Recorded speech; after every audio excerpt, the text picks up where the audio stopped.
So hello, I am Francesca Brzoskowski, and in a very similar fashion, I too learnt piano from a very young age and grew up playing classically in ice-step-bids and competitions and doing my grades through Trinity College.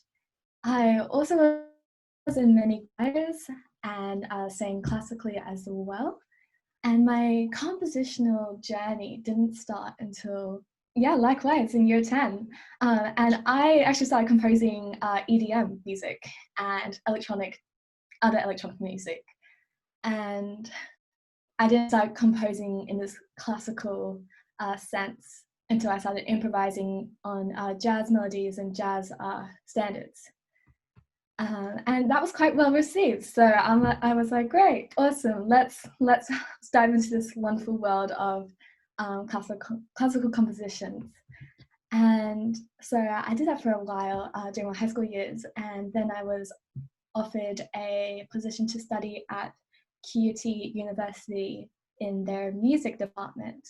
And I studied there last year for a year, and also studied as a audio technician and studio instrumental technician, which really helped drive home my instrument knowledge. Just looking at my notes. Oh no, oh dear. Okay, so I also did a lot of performing. I still perform regularly as a jazz classical pianist, but also as a DJ and synthesizer computer instrumentalist. And I took a year off this year to pursue composition underneath my mentors of Isabella Guerrero Meta, which is who she works with the Australian Voices. I'm doing a lot of like choral works at the moment, also being mentored by John Babbage in my film music. As a composer, I don't quite categorize myself, but recently I've been composing for video games, short films, animation, and quite recently theatre productions. I am composing an original soundtrack to Brisbane's production of Talking to Brick Walls, which is a coming of age play. Okay, so moving on. My fanfare for this, I was quite stumped actually, because I've never written for a full orchestra before, and so I was quite excited to take on this challenge. And that Q&A session was very, very insightful. And I remember taking away this one piece of information to think of an orchestra like a choir, because you got your bass, altos, tenors, and sopranos. I'm like, oh, awesome! I've got choir experience. I can write for a choir. We can just look at textures later. And I'm going to jump quite between places. So my piano compositions are quite delicate and elegant. So to dive into something that's screaming for attention was quite a change. So I had a look at my inspirations, such as Gas by Bobby Krillick and the textures in Pasteur Deux by Michael Avis, who are the composers for the horror films Midsummer and Us. And they're quite like attention grabbing in a slow way. So I was like, oh, okay, well that's a bit more slower than the 30 seconds I have.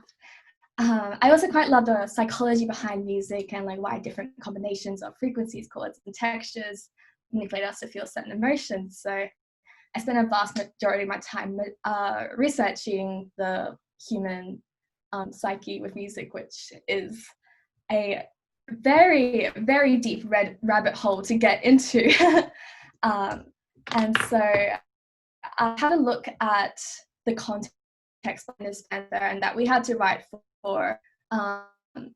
people in like the foyer talking. So I really took like the human voice into consideration, especially that our like talking pitch is around like 81.442 hertz, which is like an E2 on the piano and to like a C4. So I'm like, well, I really need to cut through that. So I definitely wrote a lot of my music above 262 hertz, which is about above a middle F. And in the brass section, so the brass section in my piece really carried my whole fanfare home because the brass is quite a different sound wave. It's more triangular than the human voice, which is a mixture of like squares and signs, and there's one more, squares, yes. The human voice is so interesting. So I really had to like pick certain instruments that were going to cut through those frequencies and like cut through the muddiness of people talking in the foyers. I also really didn't want my audience to get too attached to anything, so I really allowed my rhythm to be interchanging between 7/8 and 4/4, which gave it quite like a flamboyant syncopation and attention grabbing nature, which I was after.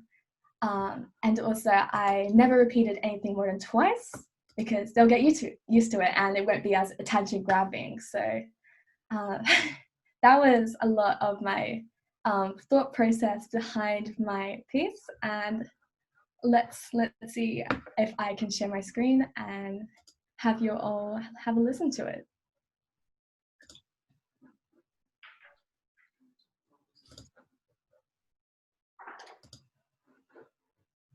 Okay.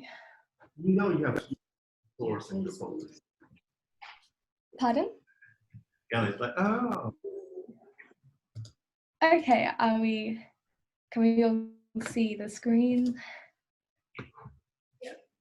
Awesome. I'm gonna try and get that to play.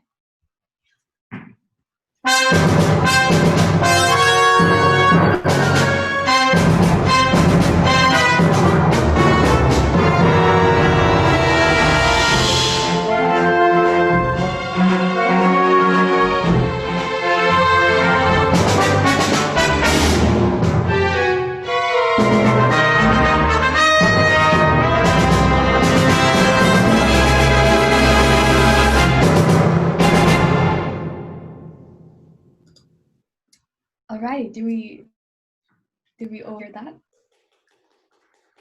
Okay. Awesome. So moving on.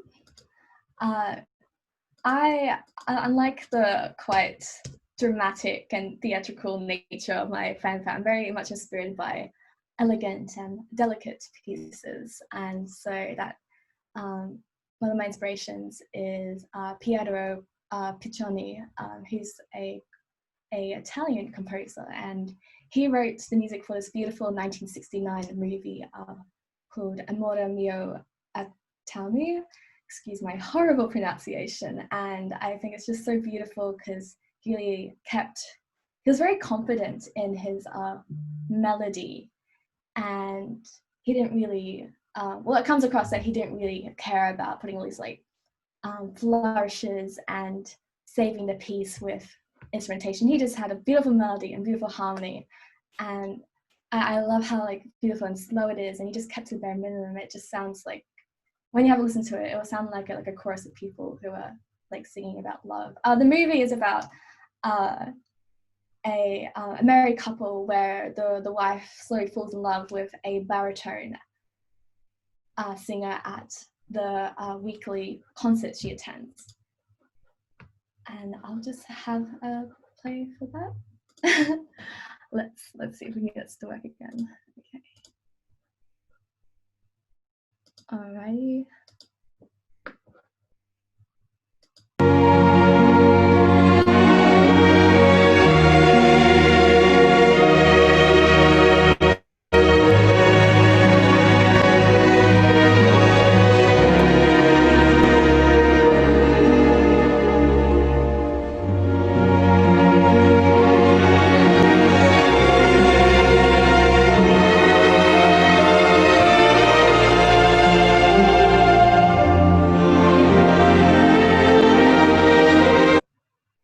Okay, that's just a little snippet of the piece. Did you guys hear all of that? Will come through. Awesome. Yeah. And that's it. That's me. Any questions?